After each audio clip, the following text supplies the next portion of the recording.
সকালবেলা মা হঠাৎ ফোন করে বলল, একটু আমাদের বাড়ি আসতে পারবি, আমার শরীরটা খারাপ। তো তারপরে সকালবেলা ও রেডি হয়ে গেছিলো আর রেডি হয়ে বেরিয়ে গেছে। আজকে তাড়াতাড়ি রান্নাবান্না হয়ে গেছিলো, তাড়াতাড়ি খেয়ে নিয়েছিল। তারপরে একটু রেস্ট নিচ্ছিল শুয়ে, তারপরে বেরিয়ে পড়েছে। তারপরে আমি কফি খাচ্ছিলাম, তো তখন মা ফোন করেছিল যে মায়ের শরীরটা একটু খারাপ, সেই জন্য যাওয়ার জন্য। তো এখানে আমি রেডি হয়ে গেছি। কাছাকাছি বিয়ে করার যেমন ভালো দিকও থাকে, তেমন খারাপ দিকও থাকে। তো যেমন আজকের দিনটা যদি আমি দূরে থাকতাম, আমার মায়ের শরীর খারাপ ছিল আজকে, তাহলে কি মাকে গিয়ে আজকে হেল্প করে দিতে পারতাম? যদি দূরে থাকতাম তাহলে তো আসতেও পারতাম না। তো যাই হোক, তারপরে মাকে এখানে আমি হেল্প করে দিলাম। মা একটু রান্নাবান্না করেছিল।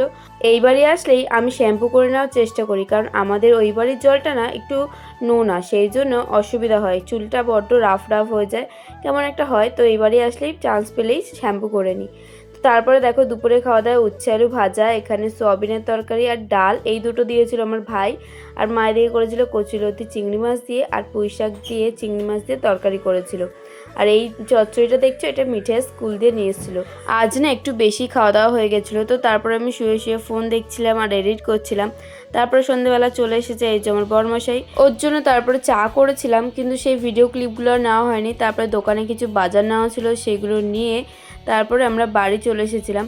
বাড়ি এসে খুব একটা কাজবাজ কিছু ছিল না, তাই দুজনে ফোন দেখছিলাম।